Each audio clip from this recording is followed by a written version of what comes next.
Star hospitals Banjara hills తో పాటు ఇప్పుడు ఫైనాన్షియల్ డిస్ట్రిక్ట్ లో కూడా. ప్రస్తుతం మనతో పాటు మాజీ ఎమ్మెల్యే రఘునందన్ రావు గారు ఉన్నారు. సార్, ఫస్ట్ ఆఫ్ ఆల్ నమస్తే. అంటే ఎంపీ ఎలక్షన్స్ వస్తున్నాయి, అసలు ఎక్కడి నుంచి పోటీ చేస్తున్నారో, ఒకవేళ అది ఎక్కడి నుంచి పోటీ చేస్తున్నారు? గత పార్లమెంట్ ఎన్నికల్లో భారతీయ జనతా పార్టీ నాకు మెదక్ పార్లమెంట్ నుంచి పోటీ చేసేటువంటి అవకాశాన్ని ఇచ్చింది. ఈసారి కూడా మళ్ళీ మెదక్ పార్లమెంట్ నుంచి అవకాశం ఇస్తున్నటువంటి ఆశతో ఉన్నాను. పార్టీ పోటీ చేయమని ఆదేశిస్తే ఖచ్చితంగా మెదక్ పార్లమెంట్ నుంచి పోటీ చేస్తాను, గెలుస్తాననేటువంటి సంపూర్ణమైనటువంటి విశ్వాసం కూడా నాకుంది. అంటే లాస్ట్ టైం మీరు ఓడిపోవడానికి కరప్షన్ ఎక్కువగా జరిగింది, ఓటుకి నోటు అని చెప్పారు.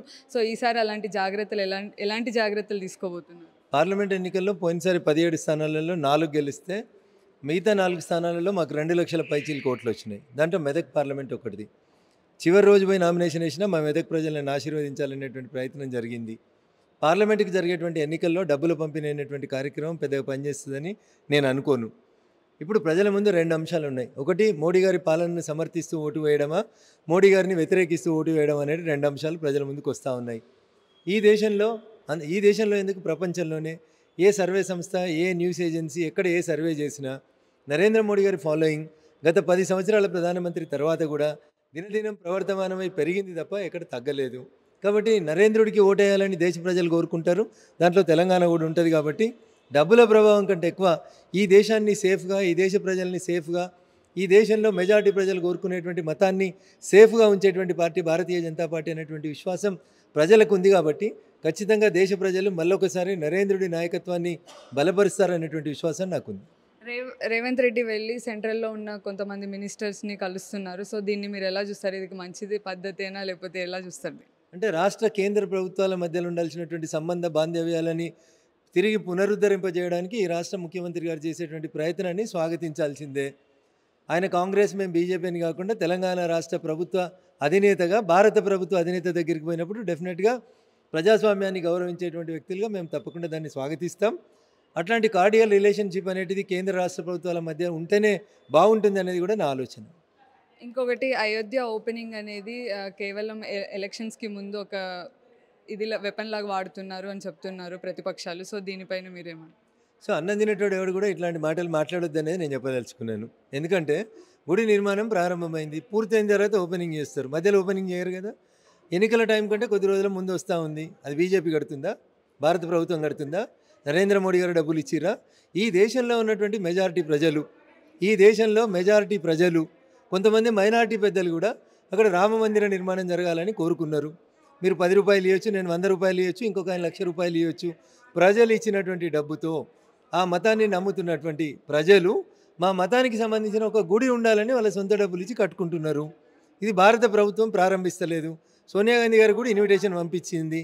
రామ జన్మభూమి ట్రస్ట్ జంజం వేసుకొని అప్పుడప్పుడు గుళ్ళకు పోయే పెద్ద మనుషులకు కూడా, బాబు మీరు హిందువులు అని చెప్పారు కదా, రాండ్రి గుడి ప్రారంభిస్తున్నామని ఉత్తరం పంపించినాం. ఇంకా వేరే పార్టీలకు కూడా పంపించినాం, వేరే మతాలలో కూడా రమ్మని పిలుస్తూ ఉన్నాం. Don't take it as a government programme. That is not government programme. అది ప్రజల కార్యక్రమం. ఈ దేశంలో ఉండే ప్రజలు, మెజారిటీ హిందువులు ఇష్టపడేటువంటి ఒక దేవుడు, ప్రపంచవ్యాప్తంగా అట్లాంటి ఒక గొప్ప రామరాజ్య స్థాపన జరగాలని, అది ఇండోనేషియానా, బాలియా, శ్రీలంకనా, ఇంకొక దేశమా, చాలా దేశాలు కూడా రాముడు గొప్ప దేవుడు అని చెప్తాడు, రాముడు మంచి రాజు అని చెప్తారు. అంతెందుకు కాంగ్రెస్ పార్టీని పుట్టించిండని చెప్పుకునేటువంటి గాంధీ తాత సమాధి మీద కూడా హే రామ్ అనే రాసింది. ఆ రాముని రాజ్యం కావాలని మేము కోరుకుంటున్నాం, మిమ్మల్ని కూడా రమ్మని చెప్తా ఉన్నాం. కొంతమంది పేరుకు పెద్ద పెద్ద బొట్లు పెట్టుకుంటారు, కానీ మేము హిందువులం అని చెప్పుకొని నటిస్తుంటారు టీవీల ముందుకు వచ్చి. మళ్ళీ రేపు ఓపెనింగ్ రానంటే మేము రాము అంటున్నారు. చెప్పాలి రేపు ప్రజలకు సమాధానం. అలాగే అటు బీఆర్ఎస్ వాళ్ళేమో ఈసారి లోక్సభ ఎన్నికల్లో మేము ఖచ్చితంగా సీట్లు గెలుస్తాము అని చెప్తున్నారు. సో అసలు మీరు ఎన్ని గెలవబోతున్నారు, వాళ్ళు ఎన్ని గెలుస్తారు అనుకుంటున్నారు? మేము ఉన్న అన్ని సీట్లు గెలవాలనేది మా ప్రయత్నం. 17కు 17 గెలవాలనేది మా ప్రయత్నం. మెజారిటీ సీట్లు మేము గెలుస్తాం, డబుల్ డిజిట్ సీట్లు మేము గెలుస్తాం. ఇంతవరకు నేను మీకు గ్యారంటీగా చెప్పగలుగుతాను. బీఆర్ఎస్ ఎన్ని గెలుస్తుంది, అసలు బీఆర్ఎస్కి ఎందుకు ఓటేయాలి? టీఆర్ఎస్ నుంచి పేరును బీఆర్ఎస్గా మార్చుకున్న రోజే తెలంగాణ ప్రజలతో చంద్రశేఖరరావు గారికి పేగుబంధం తెగిపోయింది. ఇప్పుడు ఆయనకి తెలంగాణకి ఆయనకి ఏం సంబంధం లేదు. ఆయన ఇప్పుడు భారత రాష్ట్ర సమితి నాయకుడు. కాబట్టి తెలంగాణ ప్రజలు ఆయనకి ఎందుకు ఓటేయాలి? ఒకవేళ పొరపాటున 1, 2, 3 గెలిచింది అనుకోరు బీఆర్ఎస్, ఏడికి పోవాలి గెలిచిన ఎంపీలు? గల్లీలో పోతే రేవంత్ రెడ్డి గారి దగ్గరికి, కాంగ్రెస్ ప్రభుత్వం దగ్గరికి, ప్రజాభవన్కి పోవాలి. వాళ్ళు ఎందుకు చేస్తారు వీళ్ళకి పనులు? నువ్వు నేర్పిన విద్యయే కదా నీరజాక్ష, నిన్నటిదాకా మేము ప్రతిపక్ష ఎమ్మెల్యేలు ఉంటే మాతో మాట్లాడలేదు కదా ముఖ్యమంత్రులు మంత్రులు. మరి రేపు ఎట్లయితుంది మీకు? పొరపాటున ఢిల్లీకి పోయిర్రు అనుకో, ఎవరు కలుస్తారు మిమ్మల్ని? అందుకని తెలంగాణ సమాజానికి నేను 2 చేతులు జోడించి సవినయంగా చేస్తున్నటువంటి అప్పీల్ ఏంటంటే, టీఆర్ఎస్ను బీఆర్ఎస్గా మార్చి తెలంగాణ ప్రజలతో పేగుబంధం వద్దనుకున్న టీఆర్ఎస్ పార్టీ ఎలియాస్ బీఆర్ఎస్ పార్టీకి మీరు ఒక్కోటేసినా అది మూసినది లేచినట్టే అయితే తప్ప తెలంగాణ ప్రజలకు లాభం జరగదు. కాబట్టి ఓటింగ్ ఫర్ బీఆర్ఎస్ అది వేస్ట్ అవుతుంది. కాబట్టి దయించి ప్రజలారా ఆలోచించుర్రి, ఒక్కసారి ఆలోచించుర్రి. గల్లీలో లేదు టీఆర్ఎస్, ఢిల్లీలో బీఆర్ఎస్ లేదు. కాబట్టి టీఆర్ఎస్కి వేసినా బీఆర్ఎస్కి వేసినా అది మీకేం చెయ్యదు. కాబట్టి ఈ ఎన్నికలకి భారతీయ జనతా పార్టీని ఆశీర్వదించమని తెలంగాణ సమాజానికి నేను సవినయంగా అప్పీల్ చేస్తాను. Sir final question, YS Sharmila Congress పార్టీలో చేరడాన్ని మీరు ఎలా చూస్తున్నారు?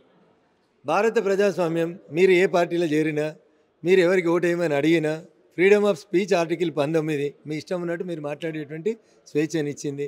షర్మిల గారు కాంగ్రెస్లో ఉన్నా, షర్మిల గారు ఇంకొక దగ్గరికి పోయినా మాకు ఎట్లాంటి అభ్యంతరం లేదు. అది వారి వ్యక్తిగతమైనటువంటి నిర్ణయం. ఆ నిర్ణయం వారికి లాభం చేస్తుందా నష్టం చేస్తుందా అనేది షర్మిల గారు ఆలోచించుకోవాలి. మొత్తానికైతే 17 సీట్స్ అనేది మేము గెలుస్తాము, బీఆర్ఎస్కి ఓటేస్తే మాత్రం అది నీళ్ళలో వేసినట్టే అని చెప్తున్నారు రఘునందన్ రావు. కెమెరామెన్ సుదర్శన్తో దివ్య, ఆర్టీవీ హైదరాబాద్. మరిన్ని వీడియోస్ కోసం ఛానల్ ని సబ్స్క్రైబ్ చేయండి, లేటెస్ట్ అప్డేట్స్ కోసం వాట్సాప్ ఛానల్ ని ఫాలో చేయండి అండ్ లింక్ డిస్క్రిప్షన్ లో ఉంది.